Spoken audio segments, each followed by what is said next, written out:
Welcome to the 4th annual Aspen Cyber Summit. We're excited to be in New York City for the first time and to have CNN joining us as our media partner. There is no more urgent problem facing our nation than that of cybersecurity. And at a time where there's been a lot of disagreement and debate between parties inside the United States, this is a threat that deserves bipartisan attention.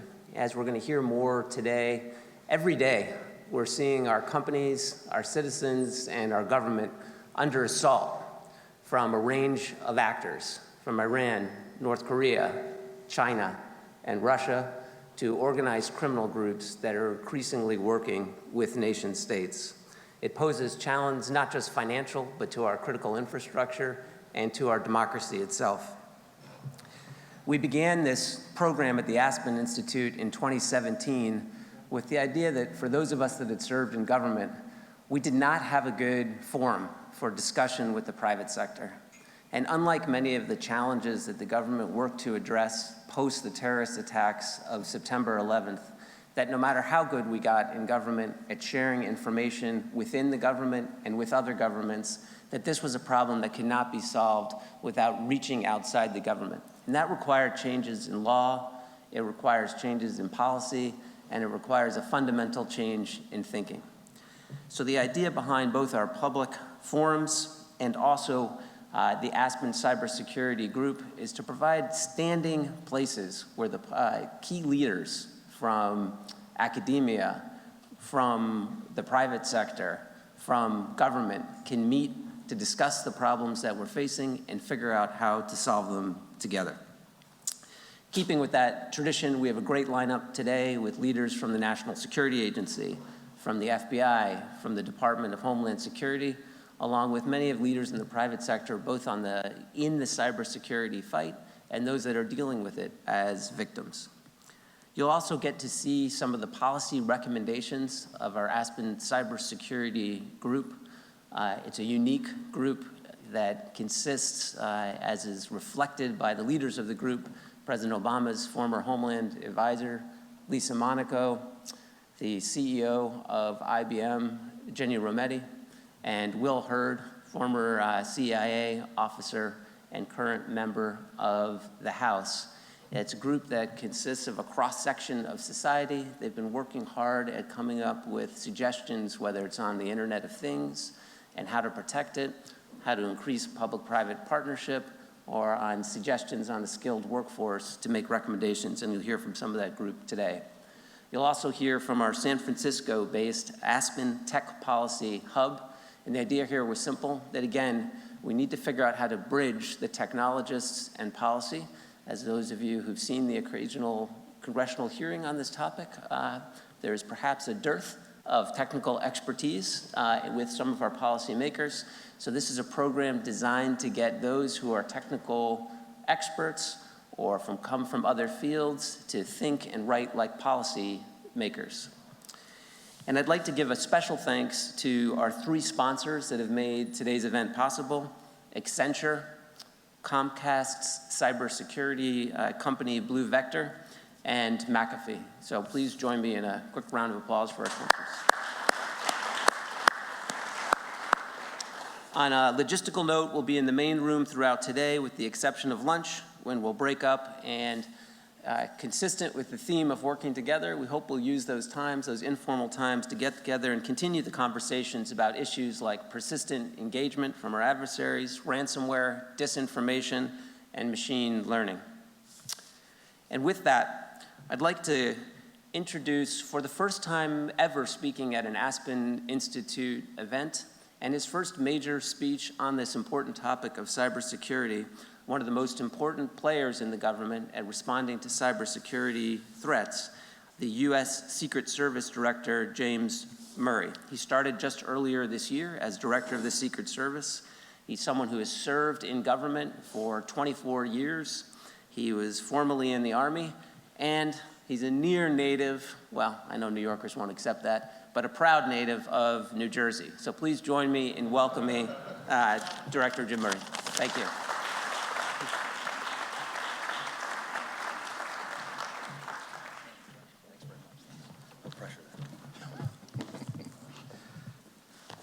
Good morning, everyone. Beautiful venue. I feel like I'm photobombing your backdrop here. Thank you, John, for that very, very kind introduction. I appreciate it. And thank you to the Aspen Cybersecurity Group for your welcoming here to talk a little bit about the Secret Service and the ongoing challenges of transnational cybercrime. Before I begin, I feel I should tell you in full disclosure, I am not what I would call, or probably what you would call organically, a computer guy. When I applied to the Secret Service back in the early 1990s, I filled out my application on a Smith Corona typewriter and a whole lot of whiteout, and I'm sure just as the same as all other applicants did at that time. Growing up, I didn't play with computers a whole heck of a lot. When all the friends and neighbors were getting the state-of-the-art Commodore 64, my siblings and I would have to wait a couple years until my dad would spring for a Tandy from Radio Shack. But we loved that machine. So while I'm not quintessentially a computer guy necessarily, what I am is an experienced investigator, and one that's had the good fortune and the opportunity to conduct, participate in, and lead a number of high-impact, complex, cyber-enabled fraud and financial crime investigations over the last several decades. More to the point, where I find myself today is extremely humbled and honored to be serving as the 26th director of the U.S. Secret Service, an organization that is no doubt one of the leading law enforcement agencies in the world when it comes to the investigation and prosecution of cybercrime. The development and proliferation of information and communication technologies has been accelerating at an exponential rate over the past several decades. And to fully appreciate the daunting task that we face in the protection of our critical and financial systems, it would probably be useful to provide you with some perspective as to how truly far we've come as an agency. The Secret Service, of course, this is going to keep falling. The Secret Service, of course, is probably better known for our protective mission, keeping the president, the vice president, and their families safe, certainly all the former presidents and former first ladies. We also have a protective mandate to provide protection for all visiting heads of state and heads of government when they come over here to this country. And for the past 22 years or so, we've been the lead operational agency for all national special security events. If you're not familiar with NSSEs, they're just very, very big events. Things like the Olympics or the World Cup, the Republican National Convention, the Democratic National Convention, a papal visit. Our most recent NSSE took place right here in New York just last week. It was the 74th United Nations General Assembly. We had more than 220 foreign heads of state, plus a number of our domestic protectees, of which we have 38 nowadays. It would be disingenuous to imply in any way that the Secret Service could pull off any of those protective requirements on their own. Sustainable partnerships are the cornerstone of our ability to successfully lead protective operations, whether it's domestically or abroad. And while protection is maybe what we're better known for, everything we do at the Secret Service is rooted in our proud investigative tradition. The Secret Service was created back in 1865. Actually, legend has it that on the afternoon of April 14th, 1865, President Lincoln authorized the creation of the Secret Service, and it had nothing at all to do with presidential protection. It had everything to do with addressing an emerging threat. The emerging threat being the fact that the South had just surrendered, and there was grave fear that they and their sympathizers, namely Great Britain, would try to take out our economy by flooding it with bogus notes. So our mission was very, very clear from the onset. Protect the nation's financial system, which at that time was entirely dependent on paper currency. Approximately 1/3 of all U.S. currency was counterfeit back then, a percentage that greatly eroded confidence in America's banks. Our Secret Service headquarters used to be right here in New York City throughout the 1800s. Our office today is actually situated over in Brooklyn, still one of our largest field office and a flagship operation for us, and that's due in no small part to the fact that this is the heart of the financial world. The underlying investigative philosophy of the Secret Service was simple: protect the stability of the financial system by infiltrating the counterfeit rings, and then arrest the bad guys. It was a simple concept, and these early intrepid operatives were incredibly successful. Some of their methods were unorthodox because they were inventing them as they went along. Today, after more than 150 years, this philosophy remains largely the same.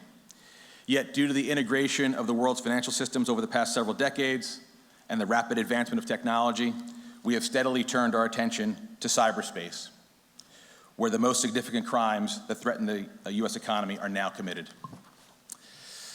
Actually, the Secret Service was one of the first law enforcement organizations in the world to develop a specific focus on electronic and computer crimes. Investigating cybercrime has been a central and growing part of our mission going way back to the 1980s with the passage of the Comprehensive Crime Control Act of 1984. Due to that early focus and investment, today we have Secret Service special agents, analysts, and technical specialists serving in more than 150 offices worldwide, targeting the most significant cyber criminals. We are still actively fighting counterfeit, just as we did back in 1865.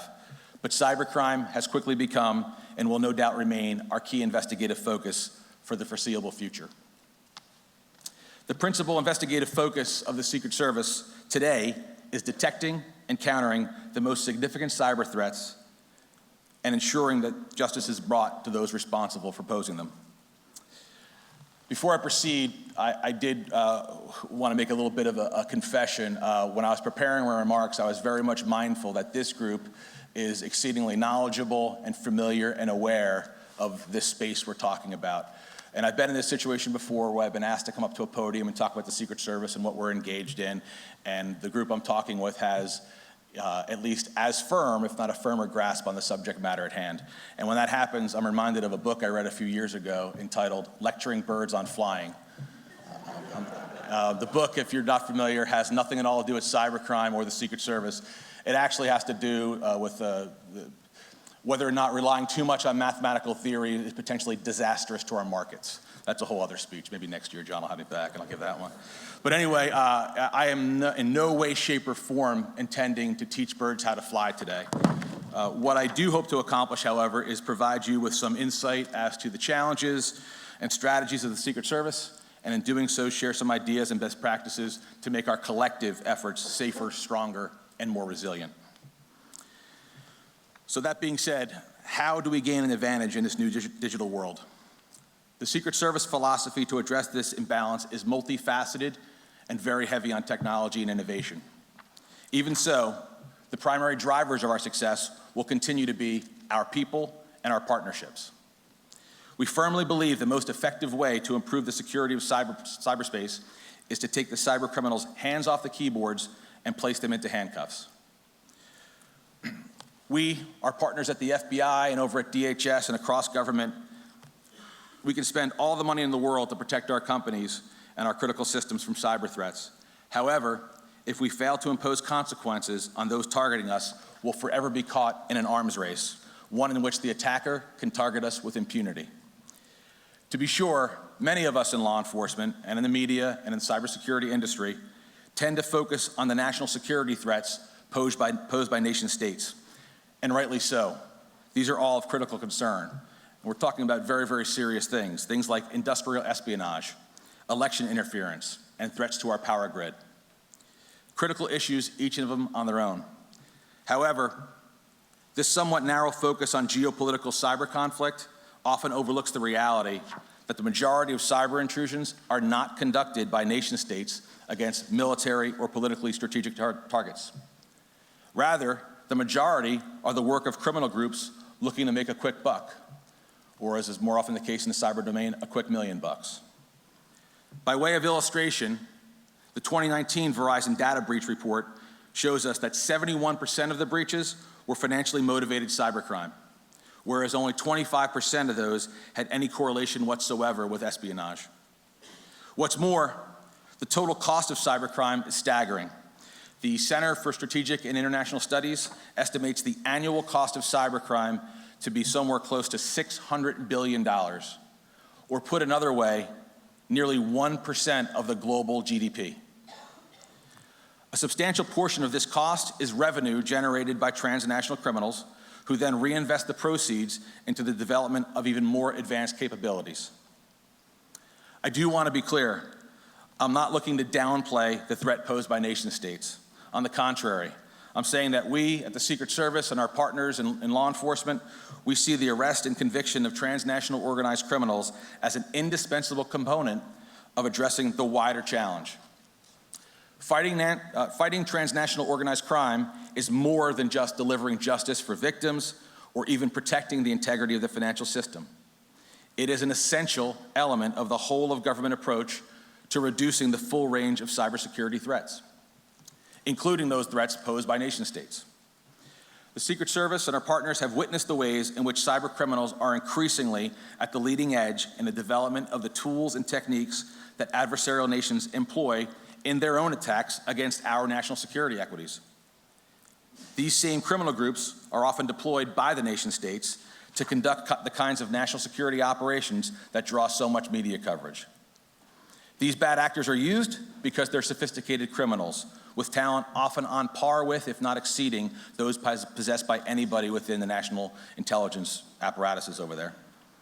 The employment of these criminals also affords deniability for the nation states. Consequently, the fight against cybercrime and the effort to defend the country against national security threats are inextricably linked. Fighting cybercrime is defending national security. That is why we work closely with the White House and the Department of Homeland Security back in 2018 to develop national cybersecurity strategies. Consistent with those strategies, we are hard at work with an emphasis on criminal law enforcement as part of the broader national effort to protect cyberspace. From our vantage point, the most significant threats today originate from those transnational organized groups, both at home and abroad, who commit these sophisticated cyber-enabled frauds. Who exactly are these individuals and organizations? Well, we found that there is some commonality amongst them. They tend to be globally dispersed. And although varied and decentralized, they have a definite organized organizational structure and a definite hierarchy.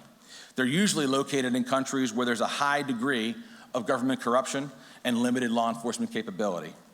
And as already noted, they have a tendency to cooperate with, if not even be enabled by, nation states. And these groups commit a wide variety of cybercrimes: network intrusions, use of malware, ATM unlimited cash-out operations, payment card skimming, business email compromise schemes where criminals gain access to internal business email systems to fraudulently direct transfers to foreign bank accounts, and perhaps most unsettling, ransomware attacks, which can shut down a whole city's ability to function, as was recently the case in Atlanta, in Baltimore, in Louisiana, and in Texas. Of note, the city of Atlanta alone has now spent somewhere upwards of $20 million recovering from an initial demand of $58,000. These are, of course, just a few of the most prevalent cybercrimes the Secret Service investigates. In total, they represent an enormous drain on our economy. The Internet Crime Complaint Center, or IC3, estimates that internet-enabled theft, fraud, and exploitation were responsible for a stunning $2.7 billion in reported loss in 2018. But this number vastly underestimates the actual losses, since it does not take into account the less quantifiable factors such as lost wages or a business's reputation. I do want to emphasize that these losses are not just abstract numbers or simply money stolen from large companies that could absorb the loss as a rounding error on a spreadsheet. These losses represent significant harm to real, walking, living, breathing average Americans, small business owners, home buyers, retirees, many of whom have no way of ever getting their money back. What we're talking about in so many instances are sophisticated criminal actors defrauding the most vulnerable amongst us. A great example of the Secret Service's result-driven approach is a recent case called Crypto Craig, which was first led out of our Lexington, Kentucky office. Crypto Craig was a Romanian-based conspiracy where victims were targeted through false advertising on popular online auction sites. Conspirators assumed the stolen identities of U.S. military members and created fictitious accounts to defraud even more victims. Once payments were made, the criminals engaged in complex money laundering schemes utilizing cryptocurrencies and foreign-based accounts. So in this case, what we had was more than 20 individuals operating in multiple countries utilizing custom malware to steal personal information, all for the purpose of defrauding unwitting victims across the globe. In order to be successful, our investigators needed to have more than a basic working understanding of cryptocurrencies, malware, international law, the culture of carding forums, and so much more. The eventual arrest and prosecution of these bad actors was only possible through partnerships both domestically and abroad, and certainly with the Romanian National Police. Crypto Craig is just one of the many examples of impactful investigations I could share with you, and we're very proud of the work we're doing. However, we'll never accept that there isn't more that we can be doing. So, with a clear view of our past and a snapshot of the current threat landscape, I did want to share with you how the Secret Service intends to expand our capabilities and improve even further upon our overall effectiveness moving forward. For nearly 25 years now, the Secret Service's network of electronic crimes task forces has driven much of our investigative approach. The ECTFs, if you're not familiar with them, are an alliance of state, local, and federal law enforcement teaming up with private industry and the academic community. This task force model enables us to rely on a very powerful tool, which quite simply is the ability to reach across many jurisdictions and many different mission spaces to get the job done. The ECTF model is premised on the idea that a collaborative team of teams approach to solving complex problems is essential in today's environment. Our success over the years has encouraged us to embark on an ambitious 5-year modernization plan, one that emphasizes the arrest and prosecution of the highest value targets. I should note that the first ever ECTF was established right here in New York City in 1995. It was the year I came on the job with the Secret Service in that office. Great work done by that group. I had the privilege of working with them a little bit. As the years followed, we added more ECTFs around the country. And today we have 40 worldwide, 2 overseas, 38 domestically. It's our intention to increase the number of domestic ETFs from 38 to 45 in the next couple of years. In addition, we're working to enhance the capabilities and resources of the existing task forces by ensuring that they have the latest technology and the most capable investigators ready to respond to incidents in real time. Meanwhile, down at Secret Service headquarters in DC, we will scale up our Global Investigations Operations Center, or GIOC, to further coordinate and support our task force investigations around the world. This effort's critical. Rarely, if ever, do cybercrimes take place in a single country, let alone in a single jurisdiction. Fighting these crimes requires a single command post, to borrow from a Secret Service protective term. A command post to help distant offices work together seamlessly across the country and around the globe. The GIOC serves this function, and we've already begun the process of hiring even more technical specialists and analysts to help our agents dissect new, non-traditional sources of data and get that information out to the field forthwith. With respect to developing our workforce, we are rapidly expanding our training programs for both new and veteran agents alike. We continue our tradition of providing unique training for our agents in digital investigations, and in order to help keep the talent we train, we have instituted a cyber retention program, which serves to recognize and reward those agents who specialize in particularly technical investigations. Along the same lines, we've created a cyber career track, which allows agents to spend more of their careers focusing on conducting cyber-focused investigations. We're now faced with a paradigm shift in the field of cybercrime. The battlefield has changed, and we often find ourselves outpaced by adversaries in terms of mobility and creativity. So, what is the key to success? The simple answer is our people. People have always been the key to success, the deciding factor in any engagement throughout history. Fortunately, our agency has a strong record of recruiting and retaining the best and the brightest, and we fully intend to continue that tradition with some aggressive hiring goals over the coming years. But I just want to be clear, I'm not just talking about my people, I'm talking about our people. Everyone, every single one of us across the Homeland Security and cybercrime fighting enterprise. It's these people and those partnerships that are the key to success moving forward. The Secret Service has always prioritized partnerships in both our protective and our investigative mission sets. As cybercriminals increasingly target virtually every industry around the world, establishing partnerships with a diverse set of stakeholders has become more critical than ever. The Secret Service is also very much committed to enabling our partners. We do this through a variety of means, both formal and informal. We have strong working partnerships and relationships with academic institutions such as Carnegie Mellon, the University of Tulsa, and the University of Texas at San Antonio, where we have existing research and development programs. Internationally, In addition to the many overseas offices that we have placed agents within cybercrime working groups in Germany, the Netherlands, and the UK. This is all in addition to the long-standing secondments we have with Europol and Interpol. Through our partnership with ILEA, the International Law Enforcement Academies over in Europe, Africa, and Asia, the Secret Service is continually training our foreign partners in the technical skills necessary to conduct their own cybercrime investigations and make them that much more ready and capable to assist us when we find ourselves operating on their patch.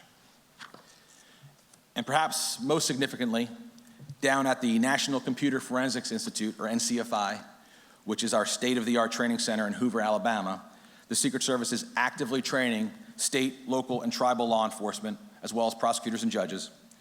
The success of NCFI has been remarkable. Since we opened our doors back in 2008, we've trained and equipped more than 10,000 state and local partners from all 50 states and 3 U.S. territories. To date, NCFI graduates represent more than 2,500 agencies across the country, and many of these folks participate in our ECTFs. Proudly, these graduates have played critical roles and processed digital evidence in a number of high-profile cases of late, including the Louisiana Public School Systems ransomware attack, the Pulse nightclub shooting, and the Marjorie Stoneman Douglas High School shooting. As the New York Times noted back in 2017, the NCFI program remains the only one of its kind and scale in the country. In all of these programs and partnerships, whether with academia, industry, or law enforcement, we intend to expand our commitment and investment even further over the coming years. Combating cybercrime is truly a team sport, one that we cannot succeed in alone. Together, we've already faced so many challenges, and new ones are constantly emerging. I was reminded when I was putting together these remarks that 20 years ago today, I had the privilege of serving I was in the New York field office for 6 years. Half that time, thereabout, I was with the FBI NYPD Joint Terrorism Task Force. Nobody knew what JTTF was before, and back in 1999, now everybody knows what it is. But 20 years ago today, I was in a domestic terrorism squad, and our primary area of focus and the emerging threat and the thing we feared most was Y2K. Those were the cases we were working. It's almost quaint to think about that, looking back. So I would like to discuss a few that are of critical importance and interest for us in the present operating environment. Encryption, access to digital evidence, and what I'll call the seams between each nation's laws and regulations that cover these offenses. Let me start with encryption. There's no doubt as to the negative impact certain uses of encryption are having on public safety and the effectiveness of law enforcement. We all understand that people have a reasonable expectation of privacy. This is enshrined in our Constitution, a Constitution, incidentally, that the Secret Service and all of our law enforcement partners take an oath to defend and protect. In that regard, the Secret Service continues to support the use of encryption to protect consumers and businesses. In fact, we as an agency use encryption, not just fancy call signs, to protect our own communications and our own devices. However, along with much of the law enforcement community, we're very concerned that the increasing use of encryption is severely impeding law enforcement's ability to investigate crimes and identify and aid victims. Devices and services that encrypt data in an unrecoverable, warrant-proof manner substantially hinder our ability to conduct timely and thorough investigations. And I can't put too fine a point on the timeliness element, because Secret Service investigations, like so many others in law enforcement, are often highly time-sensitive. In some instances, we may be able to break through or circumvent encryption, but that process often takes a significant amount of time in and of itself. Time that could be the difference between stopping an attack and actually catching a major bad actor. That being said, we at the Secret Service welcome the recent statements by the Five Eyes Intelligence Sharing Group and the G7, recognizing the difficulties facing law enforcement. We fully understand that this is one of the most challenging public policy questions facing democratic societies today. We hope that all sides can come together in good faith to identify a solution that protects privacy and allows for the effective execution of the rule of law. It is not, of course, encryption alone that's proving to be a challenge to effective law enforcement. Global, legal, and public policy changes are adversely impacting our work in so many ways. An example of this is the EU's General Data Protection Regulations, or GDPR, The GDPR is Europe's new data privacy law. The GDPR has already negatively impacted the ability of law enforcement to do its job by limiting access to who is data, the system used by cybersecurity investigators and professionals around the world to find out who owns and operates specific domains. This data is a critical starting point for investigators looking to uncover instances of fraud, child exploitation, intellectual property violations, and virtually any crime committed on the internet today. While once again, we recognize the importance of privacy protections for internet users, these limitations are affecting investigations in dangerous ways. We are pleased that the internet governance community is working with European officials to find a solution that protects privacy while allowing for legitimate law enforcement of the law. Until that solution is found, however, law enforcement will continue to encounter significant obstacles in acquiring the data we need to investigate a broad range of cybercrimes. So, at the risk of sounding like a hypocrite, we are also facing some challenges relating to having too much data, not just too little. It's interesting to note that for thousands of years, we could not move any information any faster than a horse. Then 2 years ago, with the invention of the telegraph, we could send words using an electrical impulse. Of course, all that is infinitesimal compared to the actual amount of data that's created every minute of every day around the world. Without question, the emergence of big data has at times been a boon for law enforcement. Yet knowing what to do with all that data is a unique challenge. This is where industry can help us understand what data is important for us to analyze and what data is a waste of our collective time and should be discounted. Finally, we must prepare for the next generation of digital technologies today, before they become widespread. Emerging tech like 5G, artificial intelligence and machine learning, and even quantum computing. These will all soon be in everyday use. These technologies affect our investigations, or they will, in very many unexpected ways, both positively and negatively. Criminals will no doubt incorporate these technologies into their schemes, as they've done throughout history, and law enforcement will look to leverage new tech in order to provide for intelligence and investigative leads. It's a continuous back and forth. Criminals adopt new technologies, and law enforcement responds. If history is any guide, the Secret Service and our law enforcement partners can and will successfully adapt as these new technologies replace the old. In the protective realm, in the Secret Service, we somewhat snarkily and tongue-in-cheek like to say that we're the tip of the spear. And it's, again, somewhat joking, but there's also a sense of pride beneath the surface there. This analogy, however, is incomplete if we attempt to apply it to the current approach to cybercrime prevention and investigation. We cannot be the sole weapon in this fight, but we will proudly look to be an inspirational force, providing kinetic energy and guidance in order to defeat international cybercriminals and maintain the stability of our financial systems. In closing, let me thank you again for allowing me to spend some time with you here this morning. This forum is the very kind of cross-industry, cross-sector collaboration that the Secret Service so highly values. If we as a community are going to push back effectively against the problem of cybercrime, we need all stakeholders across all sectors to work together to share ideas and rededicate ourselves to neutralizing this growing threat. The Secret Service stands ready, and we hope you join us in this fight. Thank you very much.